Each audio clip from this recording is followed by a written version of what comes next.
Israel और Lebanon में मौजूद हिजबुल्लाह के बीच अब युद्ध छिड़ने की आकांक्षा काफी तेज हो चुकी है।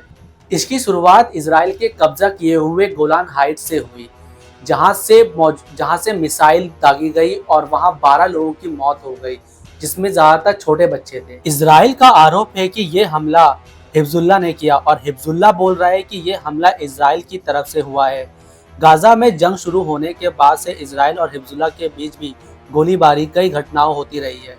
ऐसे में बहुत से लोग ये जानना चाह रहे हैं कि आखिर ये हिजबुल्लाह कौन है और इसराइल के साथ इसकी जंग किस बात पे हो रही है।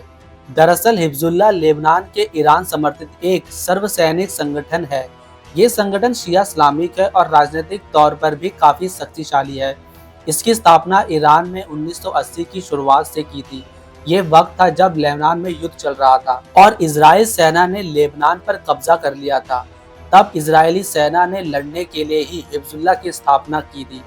हालांकि धीरे धीरे हिजबुल्लाह राजनीतिक तौर पर भी मौजूद होने लगा।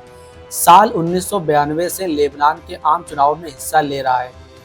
जब साल 2000 में इजराइल लेबनान से वापस लौटा, तब हिजबुल्लाह ने उसे बाहर धकेलने का श्रेय भी लिया। तभी से दक्षिणी लेबनान में हिजबुल्लाह के पास मिसाइलों का बड़ा जखीरा और हजारों लड़ाके हैं। हिजबुल्लाह को पश्चिमी देशों, इजराइल, खाड़ी के अरब देशों और अरब लीग में आतंकी घोषित किया हुआ है।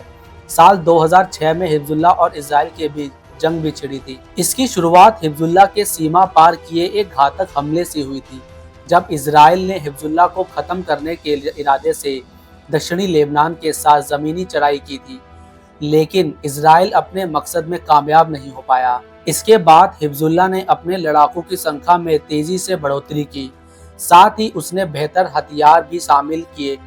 हिजबुल्लाह के नेता शेख हसन नसरुल्लाह एक शिया धर्मगुरु है। वो साल 1992 से इस संगठन की अगुवाई कर रहे हैं।